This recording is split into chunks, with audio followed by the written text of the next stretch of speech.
Today we're joined by Leah Senior prior to her gig at the Stag Hunter Hotel. Yeah, trying to work out how actually free I am in what I make, and how much I'm just bound by this maybe imagined audience. We'll tell you about the return of a much-loved show. And Dan will let you know where to get your midweek live music fix. Produced on a Wobbuckle and War in My Land, this is The Good Stuff on Newcastle Live. This is Good. good stuff.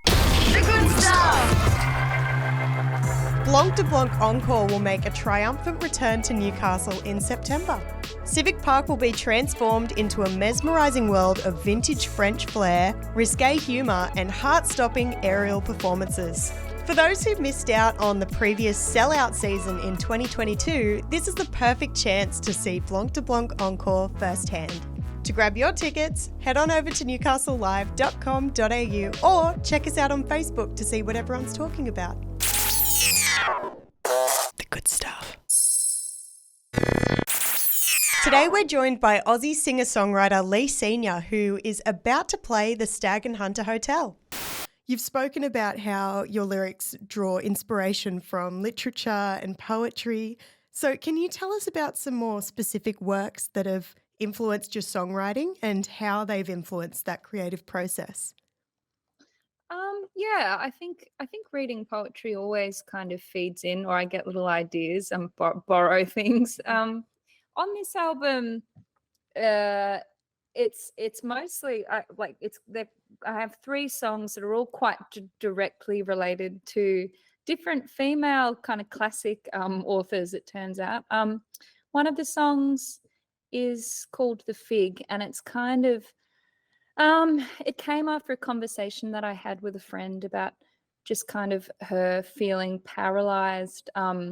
She was like, I feel like I've given away my best years to playing music, which I found so sad. Wow. And she was talking about the paralysis that she feels and likening it to, in the bell jar, there's this metaphor of someone standing before a fig tree. So this is Sylvia Plath, the bell jar. Okay. Yeah.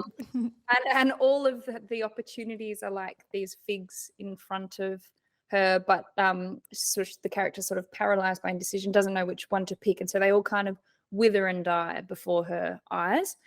So I have one song that kind of references that, and it's just kind of saying reach out for the fig.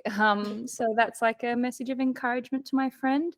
And then there's another song that was pretty directly inspired by a really sweet little poem about fame by Emily Dickinson.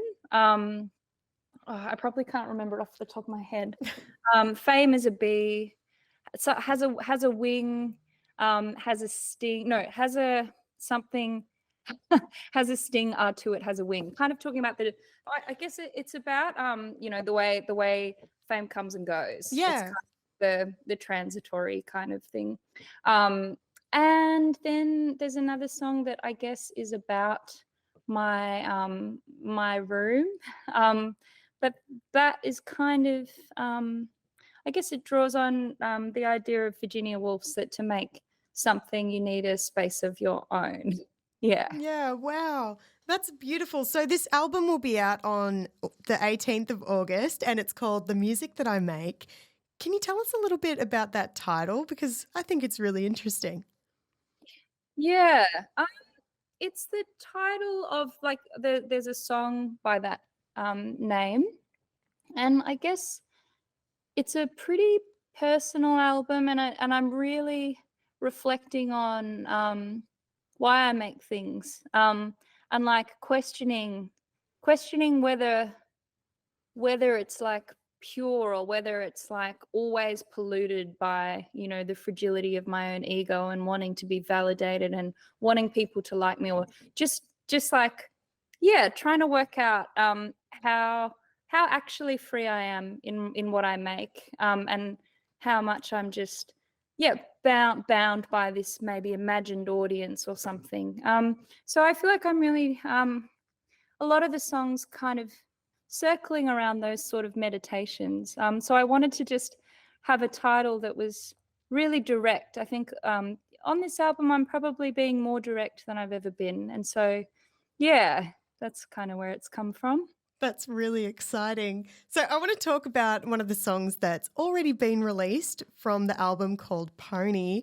And I'd like to talk about the music video, which actually features creative DIY costumes and a dreamlike world. So can you tell us about the process of conceptualizing this and bringing it to life? That's like kind of, that song is, I guess, a bit more, it's the most whimsical kind of playful song that's on the album. And I just had this thing that I found this amazing picture of a 1920s woman dressed up as a horse, and I was just like, I want to do that. I just want to dress up as a horse. And so I worked with my friend Izzy, and we kind of started off with the horse costume, and then we kind of wanted to just create this kind of absurd or fantastical kind of world. And yeah, we found this amazing location with these crazy huge rock formations. So that kind of informed the rest of the costumes. We thought we'd go with a kind of old world folky kind of, all the guys in the band are dressed up as Morris men, who are these like really cute kind of British folk people. But yeah, we just wanted to have fun with it. Yeah, well, it's fantastic, and it turned out so well. So look, you'll be here at in Newcastle on the 23rd of September, and you'll be playing at the Stag Hunter Hotel. What excites you most about getting to take these songs out on the road? I honestly haven't really toured that much. And I had heaps of fun last year when I went on tour with, especially I've got just a really great band at the moment.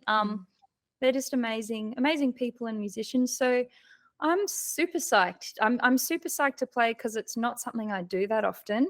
And I feel like musically I'm probably more band orientated than I used to be. I'm really excited to just kind of, sing my heart out and have fun. Yeah. That's gorgeous. Can I ask what's been keeping you from touring? That's a good question. I think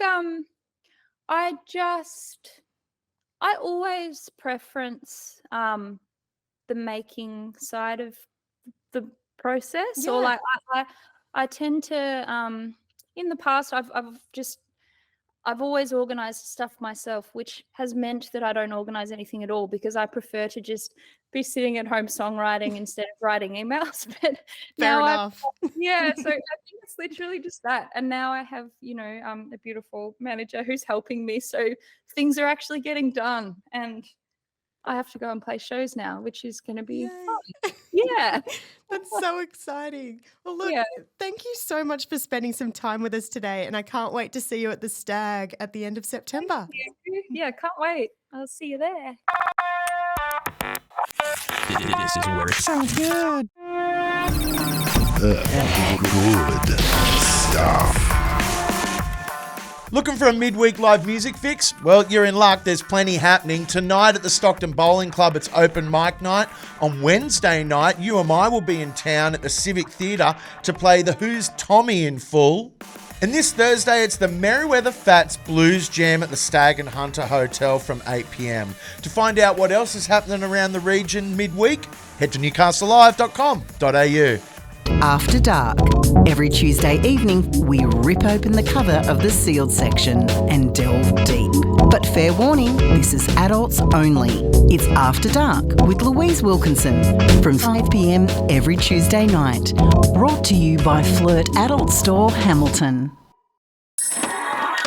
This is Good stuff. That's it for the good stuff today. I'd love to say a big thank you to Leah Senior, and I can't wait to hear this next album. Be sure to grab your tickets to see her show at the Stag and Hunter Hotel in September. We'll see you tomorrow from 4 p.m. for more of the good stuff.